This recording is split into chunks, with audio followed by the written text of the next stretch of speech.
Okey, baiklah sekarang kita masuk kepada bahagian pinggir laut di Malaysia. Okey, pinggir laut pula. Okey, tadi kita sudah tengok tanah tinggi, tanah pakma. Sekarang kita masuk kepada pinggir laut di Malaysia. Okey, apakah itu pinggir laut? Okey, tengok sini. Pinggir laut Malaysia. Okey, pinggir laut Malaysia. Okey, Malaysia mempunyai kawasan pinggir laut yang panjang. Okey, kedalaman laut di pesisiran Malaysia agak cetek. Kita cuma fokus kepada pinggir laut. Okey, tepi laut. Iaitu lebih kurang 180 meter. Semua negeri di Malaysia mempunyai pinggir laut. Okey, semua negeri mempunyai pinggir laut. Semua negeri di Malaysia ini mempunyai pinggir laut kecuali wilayah Persekutuan Kuala Lumpur dan Putrajaya. Okey, itu kawasan tiada pinggir laut. Secara keseluruhannya, Malaysia mempunyai kawasan pantai sepanjang kira-kira 4,800 kilometer. Okey. Selain itu, kawasan pinggir laut di Malaysia mempunyai pelbagai bentuk muka bumi seperti pulau, teluk, tanjung dan lain-lain seperti Rajak 6.1. Okey, ini Rajak 6.1 boleh tengok. Okey, yang di bawah sekali ini, bawah ini kita panggil teluk. Okey, teluk. Lepas tu ada ruang di sini kita panggil gua. Okey, lepas tu atas lagi bahagian ni kita panggil sebagai tebing tinggi. Okey, ini gua. Bahagian sini teluk. Okey, ini laut, air laut.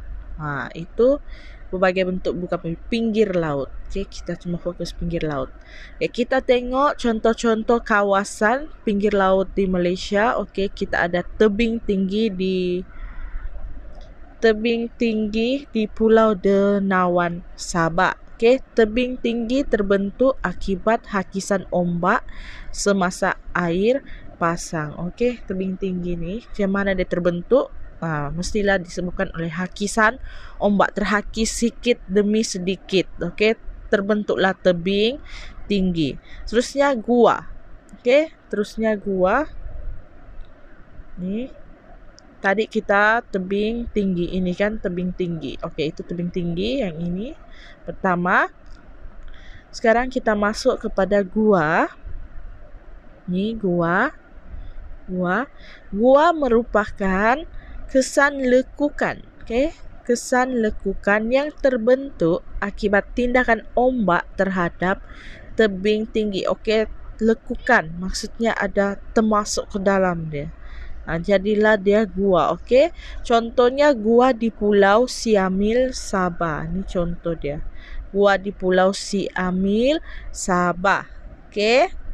Banyaknya contoh yang dibagi adalah di tempat kita di Sabah. Okey, contoh dia. Okay, sekarang kita tengok gerbang laut. Tadi itu sudah. Ini gerbang laut pula. Gerbang laut di Batu Sapi, Sandakan, Sabah. Okey, ini dia contoh gerbang laut. Boleh nampak gambar tu? Ada gerbang. Gerbang. Gerbang laut terbentuk disebabkan hakisan ombak yang berterusan dan menembusi dinding gua laut. Okey, jadi berterusan sampai terhakis lama-lama terjadilah gerbang laut. Okey, contoh kawasan yang ketiga adalah di Batu Tunggul. Ni Batu Tunggul di Taman Negara Bako, Sarawak. Okey, ini di Sarawak. Batu Tunggul hasil daripada runtuhnya gerbang laut. Ini. Tadi dia jadi gerbang laut. Macam begini, gerbang laut. Lepas tu dia runtuh. Okey, contoh runtuh di sebelah ni dia jadilah Batu Tunggul. Itu hasil daripada runtuhnya gerbang laut. Okey.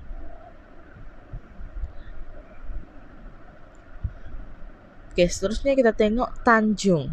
Okey, kita mau tengok pembentukan tanjung pula. Tanjung Piai Johor. Ini Tanjung Piai Johor. Okey, Piai Johor. Tanjung terbentuk akibat hakisan ombak terhadap batuan lembut. Okey, tanjung. Tanjung ni macam inilah gambar tanjung. Tepi-tepi ni, okey. Akibat hakisan ombak. Okey, hakisan ombak tu menghakis batuan lembut yang ada di tepi-tepi laut, tepi kawasan ni, okey, berpasir kan, jadi dia terhakis macam gitu.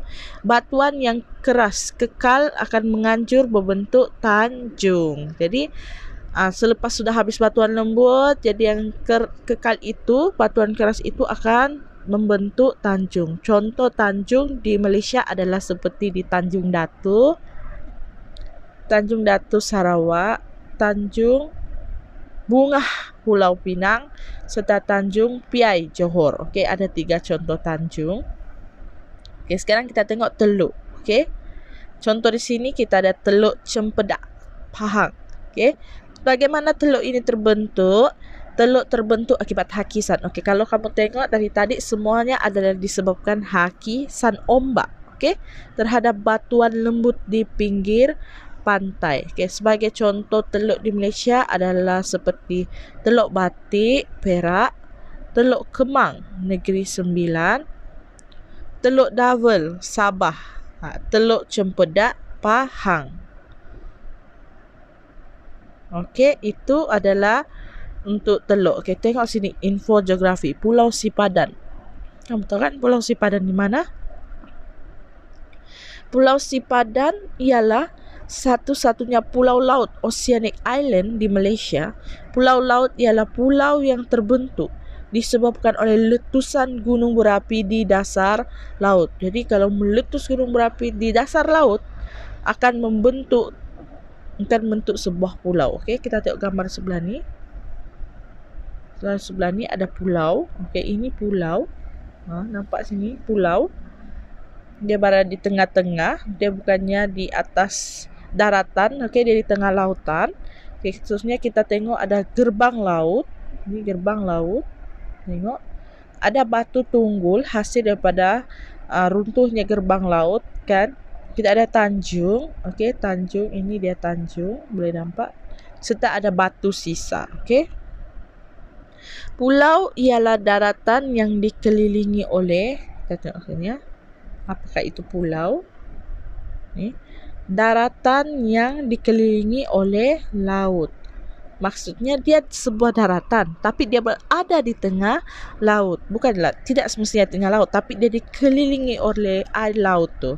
Okay, sebagai contoh, Pulau Sipadan, Langkawi, Pulau Redang, Terengganu, Pulau Sipadan, Sabah, Pulau Tatagan, Sempurna Sabah, banyak. Kalau di Sabah dia banyak pulau, okey. Di Sempurna tu banyak pulau. Okey, jadi sekarang kita sudah masuk untuk pinggir laut di Malaysia, okey. Okey, sekarang kita tengok pula saliran di Malaysia. Okey, saliran di Malaysia ini merujuk kepada sungai dan tasik. Jadi maksud saliran itu sungai dan tasik. Okey.